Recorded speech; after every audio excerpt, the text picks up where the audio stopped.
Assalamualaikum warahmatullahi wabarakatuh. Halo semuanya, kami dari kelompok 2 akan mempresentasikan hasil observasi kami mengenai organisasi OSIS dan MPK di SMA Negeri 4 Karawang. Presentasi ini merupakan bagian dari tugas mata pelajaran teori organisasi, di mana kami melakukan pengamatan langsung terhadap struktur, sistem kerja, serta proses komunikasi dan pengambilan keputusan di dalam organisasi tersebut. Adapun anggota kelompok kami yaitu Fitri Nursalwa, Intan Dwi Febrianti Putri, Najwa Permatasari, Nihayatul Zaini Sofi, Nova Alfiani Effendi, Jepira Srijayanti. Selamat menyaksikan, semoga hasil observasi kami dapat memberikan gambaran nyata tentang penerapan teori organisasi di lingkungan sekolah. Di sini ada profil singkat OSIS MPK SMA N 4 Karawang. Nama organisasinya Organisasi Siswa Intrasekolah atau OSIS dan Majelis Perwakilan Kelas atau MPK. Kedua organisasi ini menjadi perwakilan utama siswa di sekolah. Lokasinya ada di SMA N 4 Karawang. Model struktur menganut model organisasi fungsional yang dikombinasikan dengan sistem dualisme kekuasaan eksekutif dan legislatif. Peran OSIS atau eksekutif adalah pelaksana kegiatan yang langsung dengan peserta didik. Peran MPK atau legislatif, lembaga legislatif siswa yang berfungsi untuk mengawasi, menilai, dan memberikan pertimbangan terhadap program kerja OSIS. Hubungannya, sinergi antara OSIS dan MPK bersifat saling melengkapi untuk memastikan kegiatan sekolah berjalan dengan baik. Oke, di sini saya akan menjelaskan visi dan misinya. Visinya mewujudkan OSIS SMA Negeri 4 Karawang sebagai organisasi yang menerbitkan siswa-siswi yang unggul dan berkualitas dengan menghadirkan konsumsi, inovasi, dan kreasi serta menemukan semangat kebersamaan dan kekeluargaan. Sehingga tercetaknya pengurus yang too smart, smart people, and smart organizer.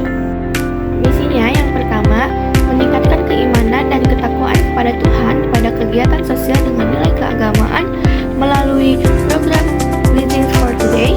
Yang kedua, menumbuhkan komunikasi yang responsif terhadap aspirasi siswa-siswi dengan segala pembahasan sekolah melalui ruang dialog. Yang ketiga, menjadi fasilitator aktif dalam pengembangan serta membangun solidaritas siswa-siswi yang kompetitif, adaptif, dan kolaboratif melalui Word of Class Battle in Harmony. Yang keempat, membentuk karakter pengurus dengan memberlakukan budaya yang sopan dan bertanggung jawab. Yang kelima, menerapkan prinsip Ing Ngarso Tulodo, Ing Madya Mangun Karso, Tucuri Handayani dalam mengimplementasikan kepemimpinan agar terciptanya harmoni dan kerjasama yang baik. Selanjutnya, alasan memilih organisasi OSIS dan MPK karena keduanya merupakan contoh nyata dari penerapan teori organisasi di lingkungan sekolah. OSIS dan MPK memiliki struktur yang jelas, pembagian tugas yang teratur, serta sistem koordinasi dan kepemimpinan yang bisa diamati secara langsung.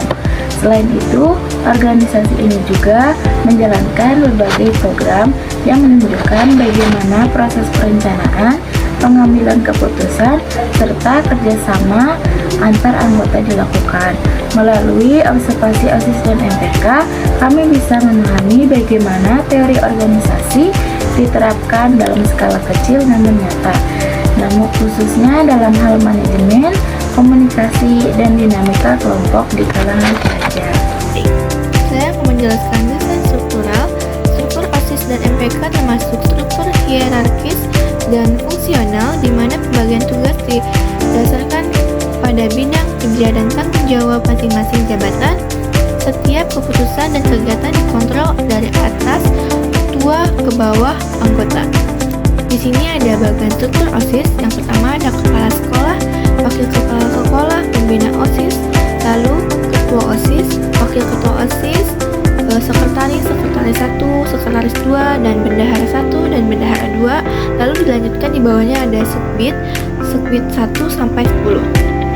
Lalu di bagian struktur MPK ada kepala sekolah, wakil kepala sekolah, BPH MPK, ketua MPK, wakil ketua MPK, sekretaris 1, sekretaris 2, bendahara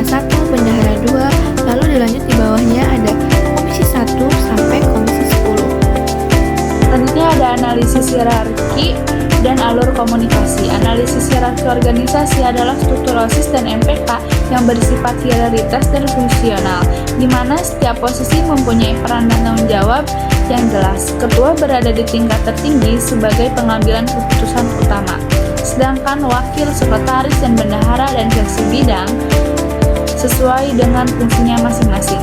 MPK juga berfungsi sebagai pengawas dan pemberi masukan terhadap program OSIS. Sistem ini membantu koordinasi berjalan teratur, tetapi kadang bikin keputusan agak lambat karena melewati beberapa tingkatan. Analisis alur komunikasi. Komunikasi di OSIS dan MPK berjalan secara vertikal, artinya dari ketua ke anggota dan sebaliknya, dan horizontal yaitu antar bidang. Media yang digunakan seperti rapat, grup chat, dan koordinasi langsung. Pola komunikasi ini efektif menjaga kerjasama, mempercepat informasi, dan menciptakan hubungan yang solid antar anggota. Kemudian, evaluasi tingkat desentralisasi dan pengambilan keputusan. Desentralisasi itu OSIS dan MPK cenderung semi desentralisasi. Ketua tetap jadi pusat keputusan utama, tapi tiap seksi diberi kebebasan dalam menyusun dan melaksanakan programnya masing-masing. Pengambilan keputusan biasanya dilakukan lewat musyawarah bersama dalam rapat, pleno OSIS atau gabungan OSIS MPK. Jika ada perbedaan pendapat, digunakan voting. Evaluasi. Proses pengambilan keputusan cukup demokratis, tapi terkadang waktu yang dibutuhkan lebih lama karena harus menyatukan banyak pendapat. Kesimpulan dan rekomendasi. Kesimpulan, OSIS dan MPK merupakan contoh penerapan organisasi di lingkungan sekolah dengan struktur, koordinasi, dan sistem kepemimpinan yang jelas. Proses komunikasi dan pengambilan keputusannya menggambarkan praktik organisasi yang efektif di tingkat pelajar. Rekomendasi. Untuk meningkatkan efektivitas organisasi OSIS dan MPK, disarankan agar setiap anggota lebih aktif dalam komunikasi, memperkuat kerjasama tim, serta rutin melakukan evaluasi terhadap program kerja. Selain itu, pelatihan kepemimpinan dan manajemen organisasi perlu diadakan secara berkala agar kemampuan dalam mengambil keputusan dan mengelola kegiatan semakin berkembang. Berikut adalah beberapa dokumentasi saat kami melakukan observasi langsung di SMA Negeri 4 Karawang. Melalui kegiatan ini, kami tidak hanya memperoleh data untuk tugas presentasi, tetapi juga pengalaman berharga tentang bagaimana sebuah organisasi bisa berjalan dengan kompak dan struktur. Kami bisa melihat secara langsung bagaimana proses kerja, koordinasi, serta pembagian tugas dijalankan dengan baik oleh para anggota OSIS dan MPK. Demikianlah hasil observasi yang telah kami lakukan terhadap organisasi OSIS dan MPK di SMA Negeri 4 Karawang.